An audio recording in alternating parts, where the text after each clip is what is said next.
ಮ ಅಂದರೆ ಸ್ವಾಧಿಷ್ಠಾನ ಚಕ್ರದಲ್ಲಿರುವ ಗುರುಲಿಂಗ, ಸಿ ಅಂದರೆ ಮಣಿಪೂರಕ ಚಕ್ರದಲ್ಲಿರುವ ಶಿವಲಿಂಗ, ವ ಅಂದರೆ ಅನಾಹತ ಚಕ್ರದಲ್ಲಿರುವ ಜಂಗಮಲಿಂಗ, ಯ ಅಂದರೆ ವಿಶುದ್ಧಿ ಚಕ್ರದಲ್ಲಿರುವ ಪ್ರಸಾದಲಿಂಗ.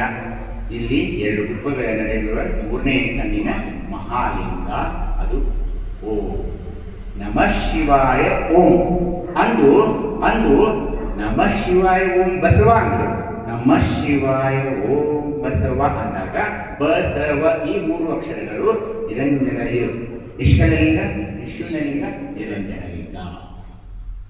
ಇಷ್ಟು ಕಥೆ ಇದೆ. ಇದು ನಾವೇನ್ ಮಾಡಿದ್ವಿ?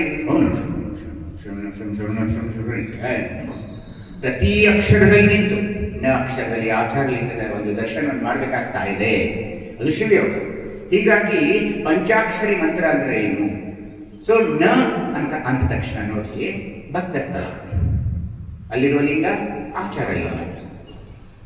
ಭಕ್ತ ಸ್ಥಳ, ಪೃಥ್ವಿ ತತ್ವ, ಅಲ್ಲಿರುವ ಗಂಧ ಗಂಧ ಗಂಧ ಕೊಟ್ಟರು ಅಲ್ಲಿ ತತ್ವ, ಜ್ಞಾನೇಂದ್ರಿಯ, ನಾಸಿಕ ಕರ್ಮೇಂದ್ರಿಯ ಮತ್ತೆ ಜ್ಞಾನೇಂದ್ರಿಯ ಕೊಟ್ಟರು. ಹೀಗೆ 24 ತತ್ವಗಳನ್ನು ಕೊಟ್ಟರು ಒಂದು ಸ್ಥಳದಲ್ಲಿ.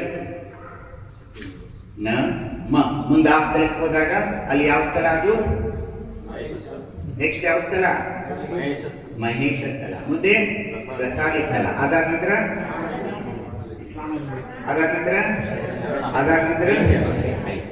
ನ ಮ ಸಿ ವ ಯ ಅಂದಾಗ ಇವೆಲ್ಲ ಸ್ಥಳಗಳನ್ನು ನೀವು ಪೂಜಿಸ್ತಾ ಇದ್ದೀರಾ.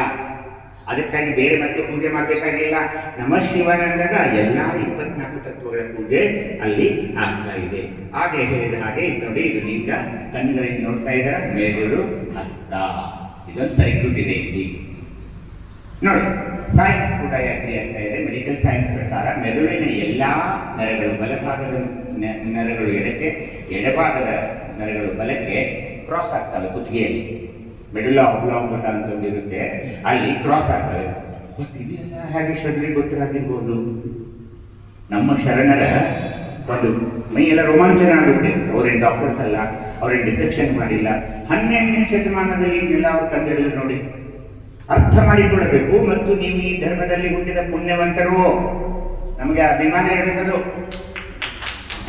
ಯಾಕಂದ್ರೆ ಎಲ್ಲರೂ ಈ ಧರ್ಮದಲ್ಲಿ ಹುಟ್ಟೋಕೆ ಸಾಧ್ಯ ಇಲ್ಲ.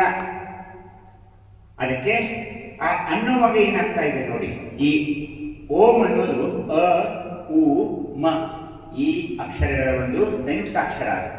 ಅದು ಅನ್ನಿ ನೋಡೋಣ.